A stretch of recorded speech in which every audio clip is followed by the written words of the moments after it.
હવે જોઈએ સમાચારો વિગતવાર।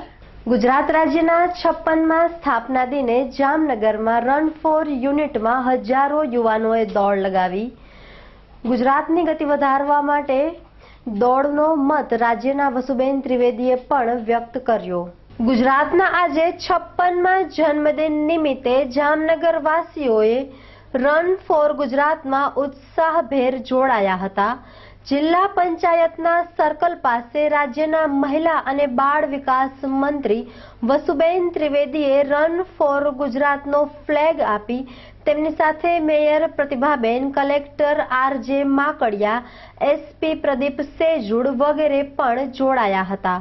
ગુજરાતના જન્મદિનની દોડમાં જામનગરની શાળા કોલેજના વિદ્યાર્થીઓ, એનએસએસ, હોમગાર્ડ, પોલીસ, એસએસબીના જવાનો સાથે સિનિયર સિટીઝનો પણ રન ફોર ગુજરાતમાં દોડ લગાવી હતી।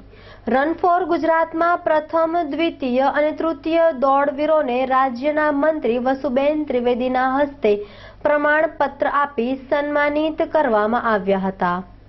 આ રન ફોર ગુજરાતની ખૂબી એ હતી કે દોડવીરનું એન્જિન ને દોડવીરનો ગાર્ડ બંને એક થઈ ગયા હતા। આ પ્રસંગે રાજ્યના મંત્રી વસુબેન ત્રિવેદીએ ગુજરાતના સ્થાપના દિને શુભેચ્છા જામનગરવાસીઓને પાઠવી હતી।